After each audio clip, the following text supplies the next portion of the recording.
kingdom of Japan. The island of Japan was ruled by a form of government known as the shogunate throughout Japanese history.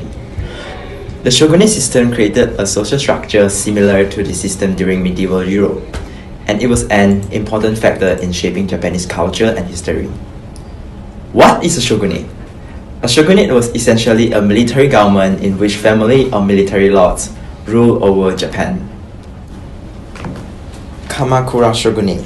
Local lord known as daimyo seized control of government along with their private warriors or samurai. The ruler of the Kamakura Shogunate is known as shogun. The new shogunate government ruled from the city of Kamakura and kept the imperial court in Kyoto intact.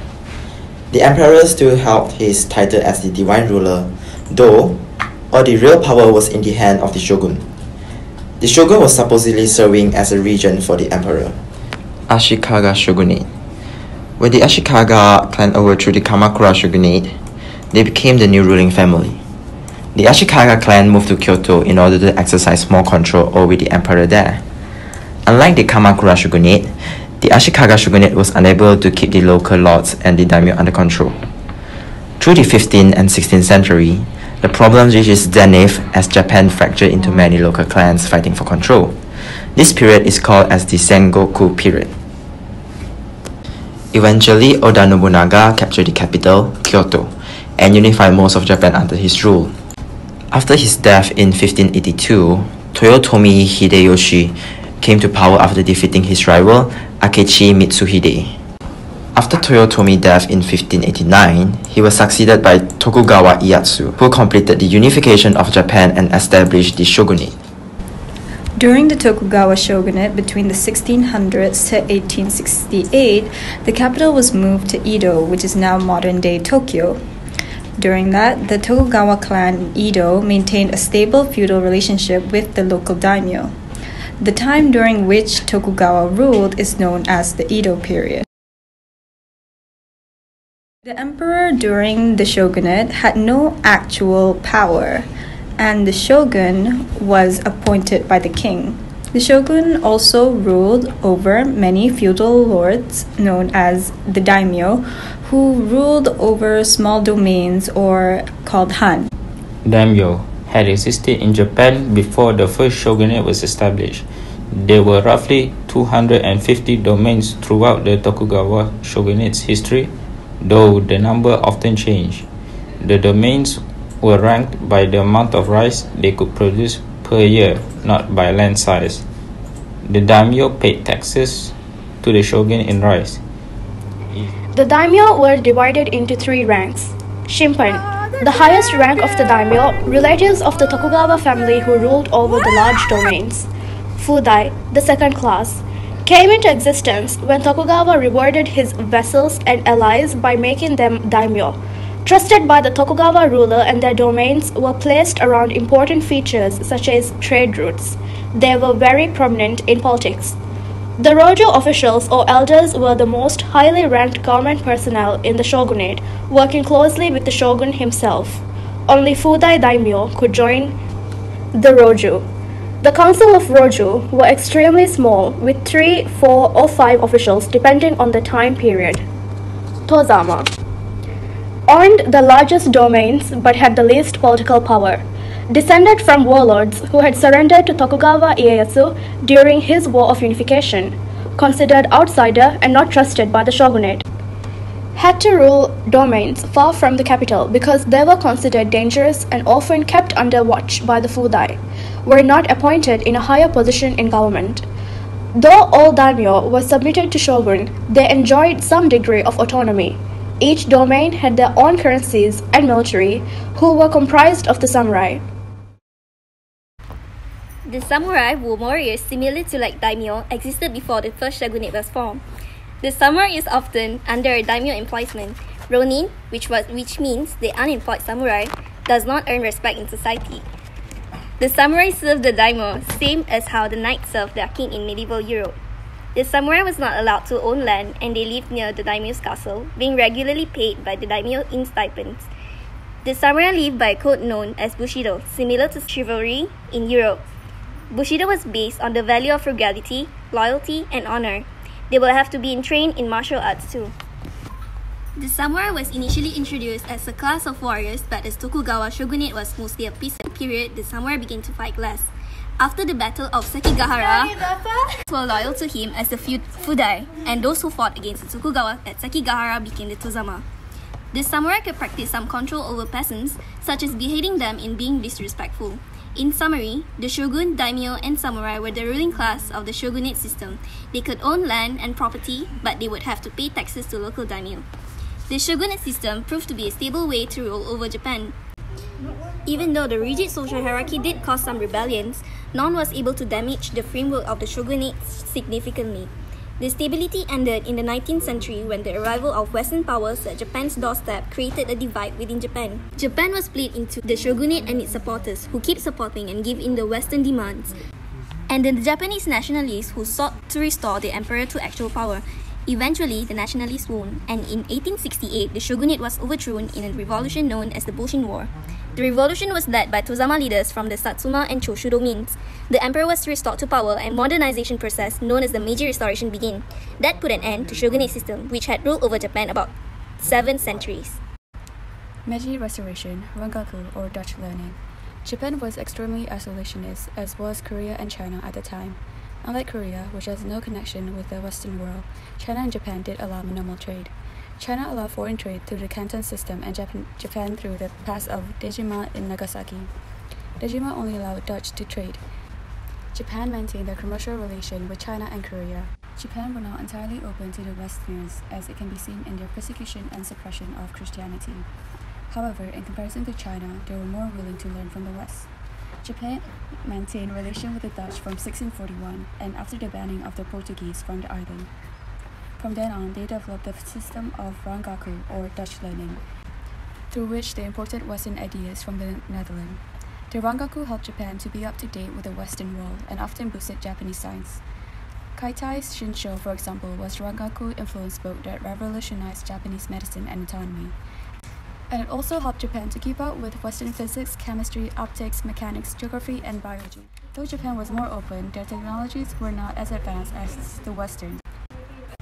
This was easily demonstrated in a famous event in 1853. The arrival of Commodore Matthew Perry. On July 8, 1853, Commodore Matthew Perry of the United States Navy showed up in a steamship at the Edo Bay. Following an order of President Millard Fillmore, he demanded the Japanese to open their ports to the United States. The great cannons and guns of the ships, as well as the steam engine, terrified the Japanese, and the government was in turmoil because these Americans were so close to the capital, Edo. On July 17th, Perry left for China and promised to return to Japan for an answer. The shogun had just died and been replaced by his young and ill son, and therefore the true administrative power was in the hand of Roju. For the first time in Japanese history, the Roju Council tried to get public opinion to help them with the decision, but the daimyo to whom the question was directed to did not give helpful responses. The only advice the Roju managed to receive was that Japan should strengthen their defense around Edo to protect the capital from future American attacks. When Perry returned with a much more massive fleet in February 1854, the shogunate government had decided to accept all of the President Fillmore's demand. The two parties decided to sign a treaty at Yokohama. Here the Convention of Kanagawa was signed, the first of the unequal treaties imposed on Japan. Japan was forced to end its isolationist policy and open up two parts, Shimoda and Hakodate, to trade with the United States. The post of American consul at the Japanese government was also established, and the return of American castaways was ensured. After the treaty was signed, Perry introduced to the Japanese several American technologies such as the locomotive and telegraph.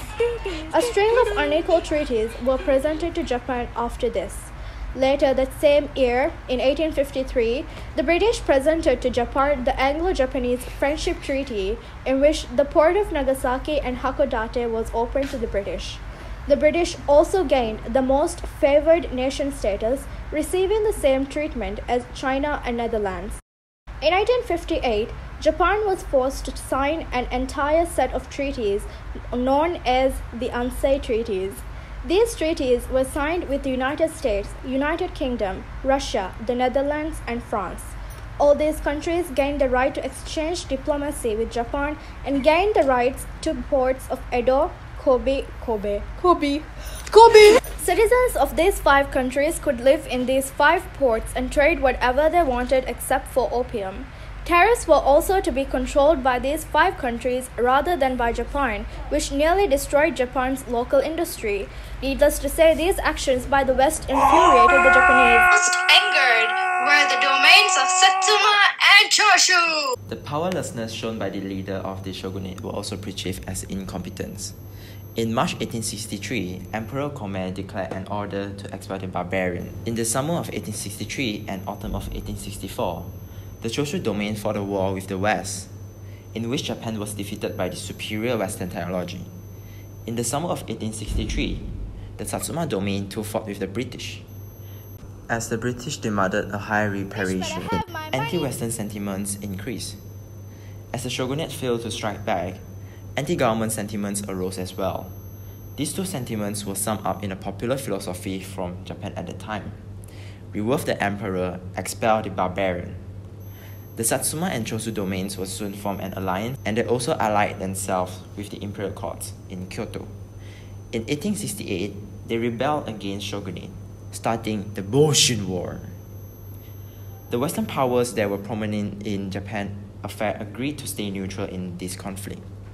In a bit more than a year, the alliance destroyed pro-shogunate daimyo and had driven the shogun out of Edo. Several pro-shogunate domains defeated and joined the alliance throughout the war. The emperor was restored as the head of state, and the imperial court moved to Edo in 1869, which is now known as Tokyo. The teenage emperor Meiji had been sworn in, along with 5 charter oaths, which expressed Japanese will for modernization. The 5 Charter Oath. Deliberative assemblies shall widely establish all matters decided by open discussion. All class, high and low, shall be united in vigorously carrying out of administration of affairs of state. The common people, no less than the civil and military official, shall all be allowed to pursue their own calling so that there may be no discontent. Evil custom of the past shall be broken off and everything based upon just law of nature. Knowledge should be sought throughout the world so as to strengthen the foundation of imperial rule. Although the emperor was supposedly the head of state, however, once again, the true power was in the hand of someone else. Meiji oligarchy. The Meiji oligarchies consisted of only about 20 people, made up of the leaders of the Boshin War. The government was made up of a council of advisors and several executive ministries. Council of Advisors consisted of Ministry of Foreign Affairs, Ministry of Finance, Ministry of Justice, Ministry of Education. This new government set out to modernize Japan.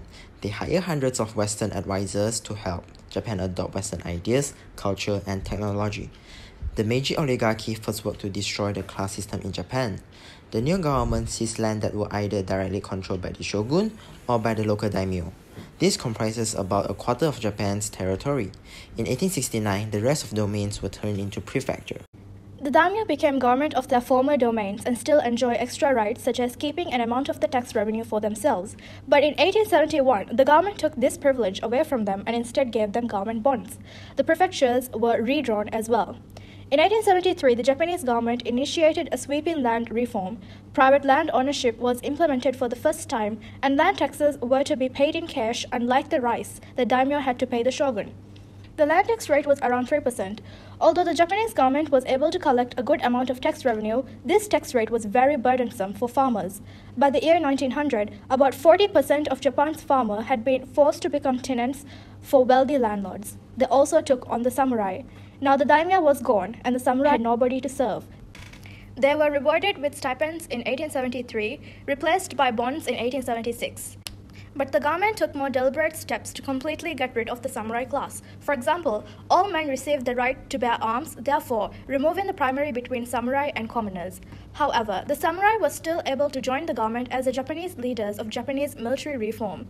Throughout the 1860s and 1870s, the Japanese military changed drastically, adopting Western weapons and technology. Through the Tokyo and Osaka arsenals, the quality of Japanese weaponry improved dramatically. In 1873, conscription for Japanese men above the age of 21 became required, making 4 years of military service compulsory. The new Japanese Imperial Army was put to test in 1877 when a sect of angry unemployed samurai revolted in Satsuma, the Satsuma Rebellion of 1877. They were crushed by the Japanese army, proving their new strength. Every rebel was either killed or captured. This put an end to the samurai class. While Japan self-strengthened, they also focused on foreign affairs. From 1871 to 1873, a team of Japanese diplomats, including future Prime Minister Ito Hirobumi, from 1841 to 1909, traveled around the world in the Iwakura mission, hoping to renegotiate the terms of their previous unequal treaties. They traveled to the United States, the UK, France, Belgium, Netherlands, Russia, Germany, and other Europe countries, but no useful diplomatic result were made. However, the members of the Iwakura mission did bring back various Western technologies and ideas, which the Japanese quickly adopted. A national compulsory education system was introduced, built after the German model. Japanese companies began to import Western technology and begin their own business. Japan also underwent currency reform. During the shogunate era, each domain had their own currency. In 1871, the Japanese government tried to unify the currency into Japanese yen. However, the prefectures kept printing their own money in private banks, causing confusion. In 1881, the Bank of Japan was founded, which was granted monopoly on providing money supply by the government in 1884, solving the issue with the currency confusion. But in its modernization effort, there was still something that is missing: democracy. By the 1880s, the Japanese people were calling out for the democracy and the removal of Meiji oligarchy. Yeet! The Freedom and People's Right movement led the effort demanding the creation of an elected legislature, the revision of unequal treaties, the institution of civil rights, and the reduction in taxes, and they succeeded in 1889. The Meiji Constitution in 1889 made the Empire of Japan constitutional monarchy that was based on the German model, which still kept the emperor as the head of state with the actual power, though the separation of power was implemented.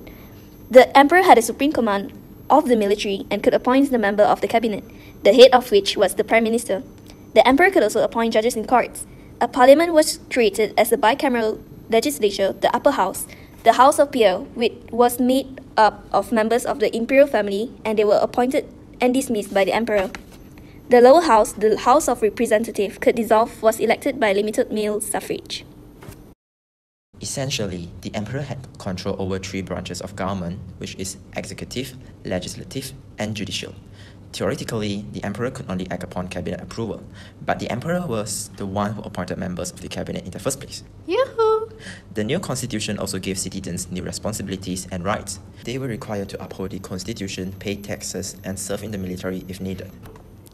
Rights of citizens consist of freedom of movement, protection from unreasonable searches, privacy of correspondence, right to private property, freedom of speech, assembly, petition, and association, I like dogs, and I'm gonna make an association about it. right to be appointed to public offices, and right to due process, Boring. right to judge trial, Execution! and freedom of worship.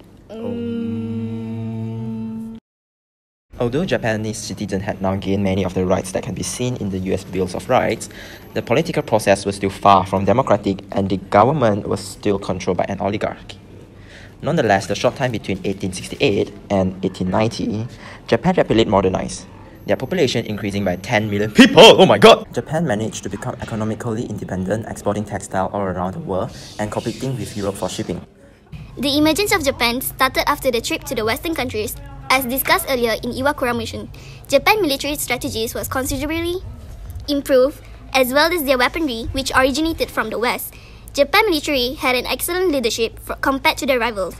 Japan was involved in Sino-Japanese War from 1894 to 1895, which culminated due to Japan's interest in Korea to turn to strategic trade country. As a result of Sino-Japanese War, Taiwan was ceded to Japan. However, this did not sit well with the Taiwanese government, which led to Japan's invasion of Taiwan, which lasted for 5 months in 1895.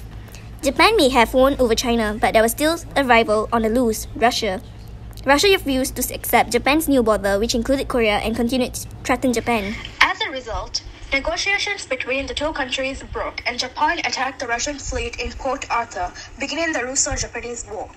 However, Russia ended up on the losing side due to its poor leadership, weak military strategy, unmodernized weaponry, and poor infrastructure. Thus, the war was brought to a halt with the Treaty of Portsmouth, and Japan managed to impress the world stage with its newfound military might. とっても大